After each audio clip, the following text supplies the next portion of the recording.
Yo, what is up, my friends? Welcome back into the podcast. Yet another episode of Crushing Fantasy Football. I am Bryce Lockridge, your host of today's show. Guys, today I'm going to be giving you my sell high trade targets. These are players that I don't think are going to continue to perform as well as they have, but due to their performance in the early season and their name value, they have tremendous value in the trade market. So it's the perfect time to trade these guys, get them off your roster, and get some value for them. I also have some players on here, guys, that I think are going to actually continue to do really well, but their value in the trade market still far exceeds their actual value. So it's a good time to sell high on these guys as well. And guys, I'm going to get right into it, but if you haven't already, make sure to hit that subscribe button below. And if you do enjoy my content today, make sure to give me that like, as likes help my channel tremendously. All right, guys, I'm going to start with Henry Ruggs, okay? Henry Ruggs is an exciting player to watch, so you could definitely sell the hype. He just had a 97-yard receiving game, got in the end zone. My only quarrel with Henry Ruggs is that he's too big play dependent. If he doesn't have that monster play, a 50-plus yard touchdown catch, it's hard for him to give you a good fantasy performance. I'm not saying that it isn't going to happen every now and then, but most of his big fantasy performances are when he has that monster play or two involved in the mix. And that's just not reliable enough to get you consistent fantasy football production. So sell the hype, sell the name, sell the 4.240 time, sell the fact that he just had 97 yards and a touchdown, and get him off your roster while you have the chance and get some actual value for him. He'll probably put up a dud the next 2 or 3 weeks in a row, and you're not going to be able to sell him then, guys. So sell him now while you have the chance. My next sell high is going to be Jaylen Waddle, guys. Jaylen Waddle just had probably what's going to be his best game of the year. And it's perfect timing, guys, because Tua Tagovailoa just came back, and so people probably think that this is going to be some sort of trend. Now that Tua's back, Jaylen Waddle's going to go off every week. This is absolutely not the case, guys. Jaylen Waddle hasn't had a 100-yard receiving game yet. And the only reason he was targeted so heavily in this last game is because they absolutely could not run the ball whatsoever, and Devontae Parker was out. Once Devontae Parker comes back, and he's about to come back, Jaylen Waddle isn't going to be getting 13 targets or anywhere close to it like he did in this past game. And even with 13 targets, he couldn't get over 100 yards. So it's not likely that he has many 100-yard performances this year, guys. We want to avoid touchdown-dependent players. Jaylen Waddle is a touchdown-dependent player. So sell the fact that it's Tua's first game back, and he just had a 2-touchdown performance. Sell the hype. Sell the rookie hype. Jaylen Waddle, Alabama kid. Somebody on your team might really want Jaylen Waddle on their roster because they think he's going to be a difference-making fantasy player this year. He might in the future, but this is not his year, guys. He's not going to be that great for fantasy. So sell him while he's at his absolute pinnacle as far as fantasy value. All right, my next player on the list, and this is the best sell high in all of fantasy football by a long shot, and it's DeAndre Hopkins, okay? First of all, name value, DeAndre Hopkins. He's one of the biggest names in the NFL and in the fantasy football community. And look, he is coming off 3 touchdowns in the past 2 games, which is great. On paper, it looks like he's, a fantasy stud right now. But if you really crunch the numbers, guys, this dude hasn't had double-digit targets in a single game this year, okay?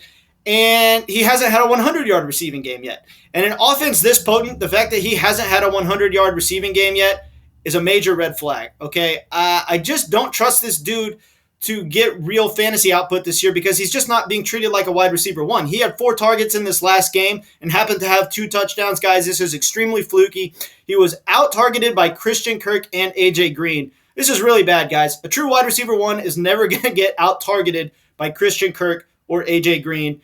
This is a bad sign for DeAndre Hopkins, and you need to sell him off your roster while you get the chance. I know players that are big-time DeAndre Hopkins fans don't want to do this, but sometimes you got to swallow your pride in fantasy and make a calculated decision. And the best move right now is to sell DeAndre Hopkins while he's probably at his highest value of the season. Guys, the Cardinals are 6-0. They're not going to change their game plan anytime soon. They're spreading the ball around. That's the game plan this year. DeAndre Hopkins is not a true wide receiver one. Sell him while he looks like a wide receiver one and get some massive value, guys. You could package DeAndre Hopkins with another decent running back and probably get a legit running back one for DeAndre Hopkins, or sell Hopkins for a receiver that you have very good reason to believe is going to be way better than him going forward, like a DJ Moore or something like that. But sell Hopkins while he's at his highest point right now and get some value for him.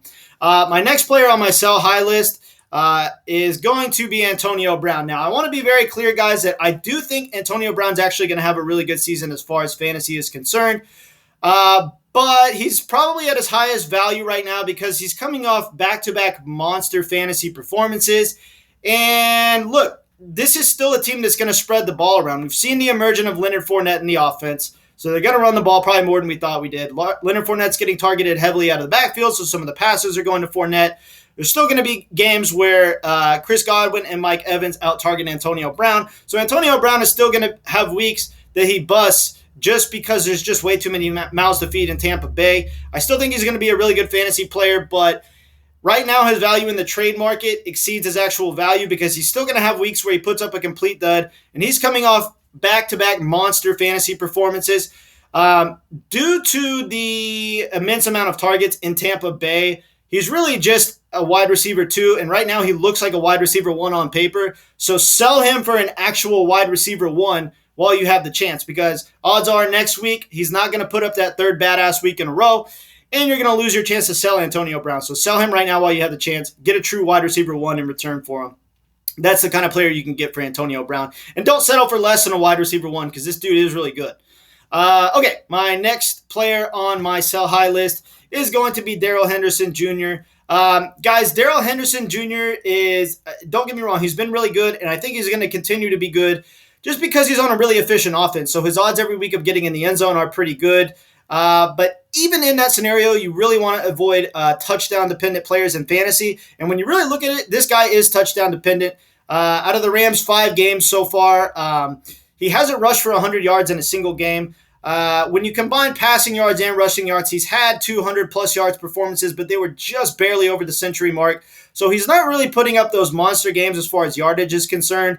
And he's really only been a fantasy beast because he's gotten in the end zone every single week. So if you take away the touchdowns or even cut him in half, he's not nearly as good as he looks on paper.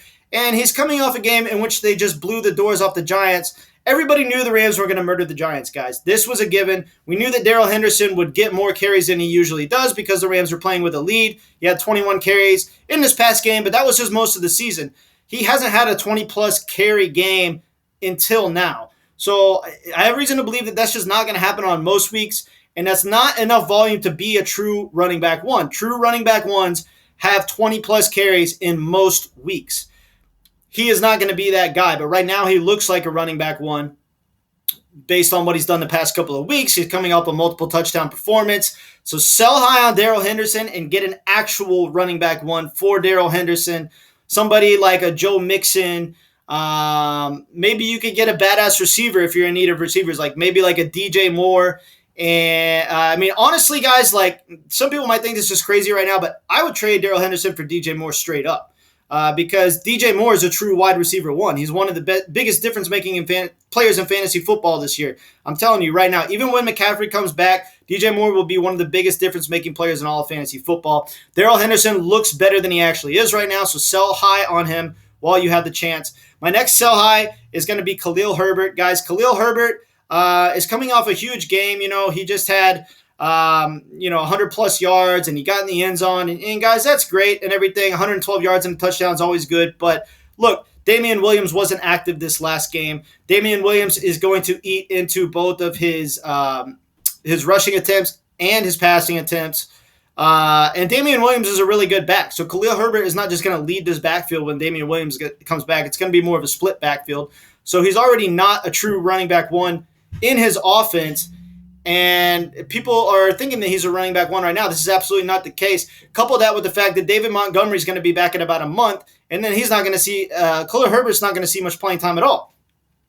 So right now, while he looks like a running back 1 on paper, trade Khalil Herbert off your team and get some value. You could get a legitimate running back 2 for Khalil Herbert right now because people are extremely reactionary.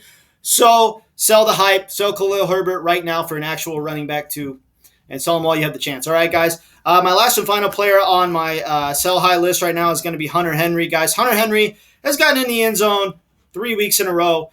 Most tight ends in the NFL are touchdown dependent, but the problem is this guy is on an offense that's really not very good, guys. The Patriots offense is not that good. So the fact that he's scored 3 touchdowns, back-to-back touchdowns in 3 weeks in a row, just is extremely fluky, guys. I wouldn't be surprised if he goes the next 5 games without scoring a single touchdown. I'm not kidding. The touchdown numbers are fluky. He's not the kind of tight end that's ever going to get you a 100-yard game or 8+ receptions or anything like that. There's only a few tight ends in the league that do that. But on paper, he looks really good right now because of the touchdowns. So sell high on Hunter Henry while you have the chance, guys. All right, guys, those are my sell high players on the week. I also I wanted to include a player or two that are on a lot of people's sell high list that I think you shouldn't sell high on, okay? And the first one is Deebo Samuel, okay, guys? Everyone's telling you to sell high on Deebo Samuel, sell high on Deebo Samuel. I am not buying that, guys. Deebo Samuel has seen double-digit targets in almost every game this year. George Kittle's on the IR for who knows how long, and he was underperforming even before that. So that means even more targets for Deebo Samuel. Jimmy Garoppolo and Deebo Samuel have a very good connection. And look, even when the second-string quarterback Trey Lance was in, Deebo Samuel was still extremely productive. So that's a sign of a very good wide receiver, guys. This guy's very talented. He's dynamic. He had a rushing touchdown this last game. We've seen that this guy could line up in the slot. He could line up wide out and dominate either way. And so this is a very good sign for Deebo Samuel. I would not sell Deebo Samuel right now, guys. The return you're going to get for him is not worth his actual value, okay? And another player that I wouldn't sell right now is actually Cordarrelle Patterson, guys. Cordarrelle Patterson saw a huge uptick in his rushing attempts last week. He's getting massive work in the passing game. I understand that Ridley's coming back and everything like that. And I'm not saying that Cordarrelle Patterson is going to be that great for fantasy, but the return that you could get for Cordarrelle Patterson right now is not worth his actual value. His actual value is worth way more than you would get for him in the trade market. So don't sell Cordarrelle Patterson, guys, right now. It's not worth it. All right, guys, that's my input for sell high trade targets for the week. I hope this video helped, guys. Make sure to sell these guys off of your roster. And try to add a real stud to your roster while you have the chance, guys. I appreciate you tuning into the video, and I will catch y'all next time.